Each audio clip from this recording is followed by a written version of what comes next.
Alam nyo ba mga kapango, dahil sa mga guard na to, halos hindi ko mabili yung kulungan na gusto ko dahil hindi nila pinapasok. Pero bahala na yung Diyos sa inyo. Karma na lang yung bahala sa inyo.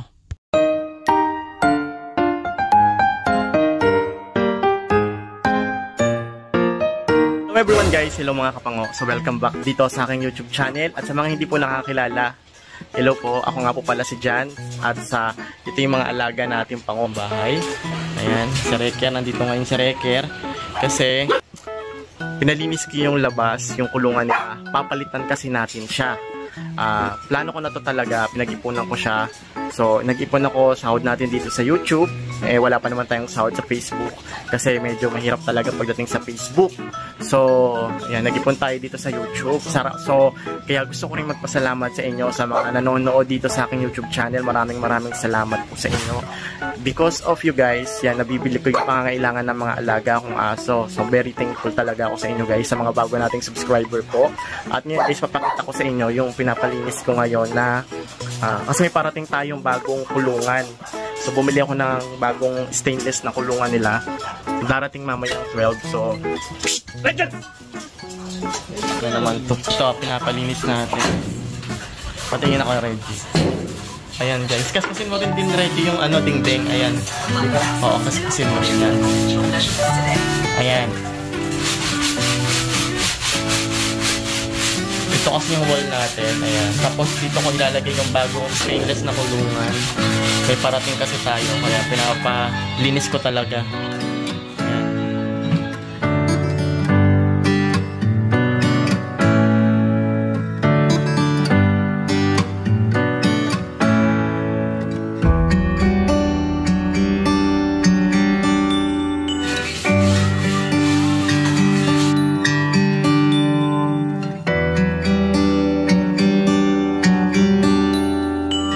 Tapos na nila malinis tong area dito. Dito kasi ilalagay yung isang kulungan, malinis na. Ito hindi na kasi matanggal siya guys, nagmantsa na. Pero okay na yan, at least nalinis, di ba? Tapos mamaya i-sprayan ko to ng 7 powder para malinis din talaga yung dingding natin. Pala guys, kailangan ko pumunta ng Metro Bank para mag-withdraw kasi mamaya darating na yung kulungan na in-order natin. So, kailangan natin magbayad. So, umorder pala ako sa 304 stainless. So, mamaya ipapost ko sa inyo kung saan kayo pwede bumili online sa Facebook. And legit guys, legit 100% itong binibilhan ko is napakaganda ng quality. Kasi yung aking stainless cage, kung makikita nyo, yung akin is mag-1 year na at saka sobrang ganda.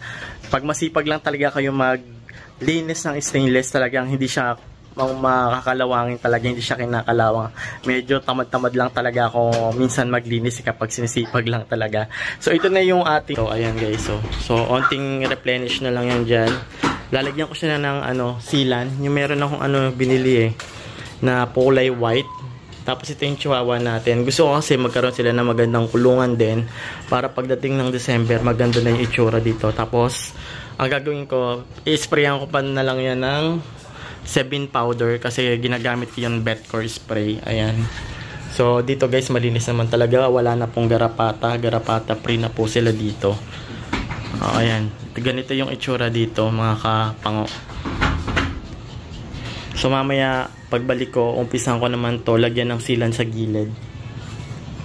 Dumiretso na nga rin pala ako rito sa Metro Bank. Medyo mahaba rin yung pila at may mga nag-aantay. After ko pala rito sa Metro Bank, uuwi rin ako agad kasi baka dumating din agad yung iniintay nating kulungan. Maraming salamat sa inyo guys. Talagang na-appreciate ko kayo kasi kahit paano is, ayan, nabibigyan tayo ng chance ni YouTube na kumita dito sa ating channel. At ito nga guys, sumahod na ako ulit dito sa YouTube.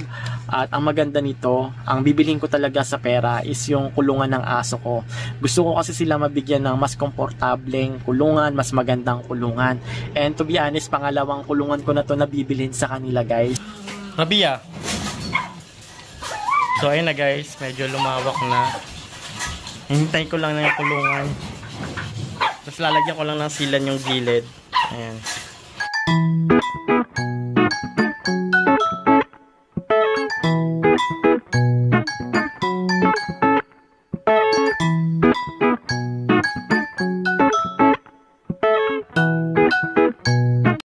Hello mga kapango, so ito yung time talaga mga kapango na tinawagan ako ng rider kasi ayaw siyang papasukin. So siya may dalang kulungan na stainless na dalawa. At lumabas nga ako mga kapango para tulungan yung rider na ipasok yung dalawang kulungan na binili ko. At ang sabi sa akin ng guard, bawal daw ipasok kahit kumuha pa ako ng gate pass. Yung gate pass pala dito is 150 yung 3 wheels. So ayaw din talaga nila kasi nga sa squatter daw kami nakatira. Ganito dito sa amin, merong discrimination kapag sa squatter ka nakatira. At pag uwi ko nga, ganito na yung nadatnan ko. Patay na yung chihuahua ko. Matagal din kasi ako sa labas. Siguro mga 2 oras. Nagmamakaawa sa guard para ipasok yung kulungan. Pero hindi talaga nila pinapasok. Naniniwala ako sa karma. Bahala na yung Panginoon sa inyo. Ayoko magtanim ng galit kasi sasakit lang yung ulo ko. Pero naniniwala ako na nandyan lang yung Diyos. Hindi natutulog. Darating yung time kung ano yung ginawa nyo sa iba, ibabalik din sa inyo. Buti na lang talaga mga kapango. Merong mabubuting tao na tumulong sa akin para maipasok ko tong kulungan na to. So, inassemble na ni Kuya. So, ito yung itsura niya. So, binili ko pala to guys sa Facebook sa CM304 stainless. So, ipapost ko na lang din dyan guys para kung gusto nyong umorder, pwede nyo siyang kontakin. Ang maganda nito guys is tested ko na kasi before, mag-1 year na yung una kong binili sa kanilang stainless cage at sobrang ganda. At sila na rin yung nag-assemble, sila na rin yung nagdi-deliver kaya legit na hindi kayo mai-scam. At mga kapango, ito nga palang cage na to ay hindi po sponsor. So gusto ko lang talaga i-share sa inyo kung saan kayo makakabili ng matibay, maganda at legit. Bayad na tayo sa kulungan. Mamaya ko na ipapapasok dito. Ito yung pambayad natin. 12,600. Gawin na natin 12,600 100 tip. Kuya oh! After ko nga magbayad kay bossing, tapos after niya rin ayusin, yan, umuwi na siya kasi nga masyado na siyang natagalan dito. So maraming salamat po sa nag-deliver at saka sa nag-assemble.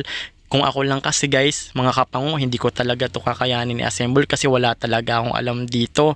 Magaang lang naman to. Sabi ko kay kuya, ako na lang din magpapasok. Nakakahiya naman sa kanya kung tutulungan pa niya ako. So nagpatulang na lang din ako sa pamangkin ko. 2 lang naman to, tas hindi naman ganun kabigatan. Alam nyo ba mga kapango, kung bakit ko ba nagustuhan tong ganitong kulungan? Una kasi, malinis siya tignan. Pangalawa, madali siyang linisan. At pangatlo, hindi siya agad kinakalawang. Kaya nagustuhan ko talaga bumili ng isa pang kulungan. So dito sa part na to mga kapango, dito yung kailangan ko na talaga ng katulong. Buti na lang nandito yung pamangkin ko na si Stephen para siya yung mag-aabot sa akin dito sa baba kasi medyo malalim to. Alam nyo ba mga kapango, habang binababa ko tong kulungan, iniisip ko yung namatay kong aso na si Mini. Kung hindi ba ako bumili ng kulungan na bago, mabubuhay pa rin kaya siya? Kasi nung nasa kulungan siyang luma is malakas naman siya. Pero nung bumili ako ng bago, sabi ko sa kanila na bibilihan ko sila ng bagong kulungan kapag sahod ko at pag nakaipon na ako. Pero bigla na lang talaga siyang namatay nang hindi ko nalalaman. Miski rin yung ate ko nagulat kasi nung tinignan pa niya is malakas talaga si Mini. Pag uwi ko nga mga kapango, nagulat na lang talaga ako kasi patay na si Mini at matigas na siya. Siguro na heat stroke. Matagal din kasi akong nawala dahil sa kulungan na yan. Talagang ginawan ko talaga ng paraan kung paano makakapasok. At buti na lang talaga meron tumulong sa akin. At dun sa mga guard na nakabantay, naniniwala talaga ako na darating yung time na yung anong ginawa nyo sa ibang tao, babalik talaga sa inyo. Bahala na yung Diyos. Ayoko rin talaga magtanim ng galit kasi sasama lang yung loob mo. Mahirap din kasi yung may dinadala ka. 7 years old na rin pala si Mini. So, kaya ako napabili ng kulungan talaga para mabigyan sila ng komportableng kulungan at magandang kulungan. Pero ngayon, hindi ko talaga alam na ito rin pala yung magiging rason kung bakit iiwan mo ko. So, nagpapasalamat ako sa 7 years na nakasama kita. So, nagkulang man ako, sorry, pero sana bantayan pa tong ibang mga alaga nating mga pango, pat lalong lalo na si Mini na nag-iisa na lang. So maraming salamat.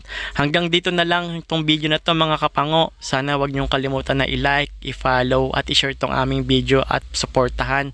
So maraming salamat sa inyo. Bye bye. Salamat.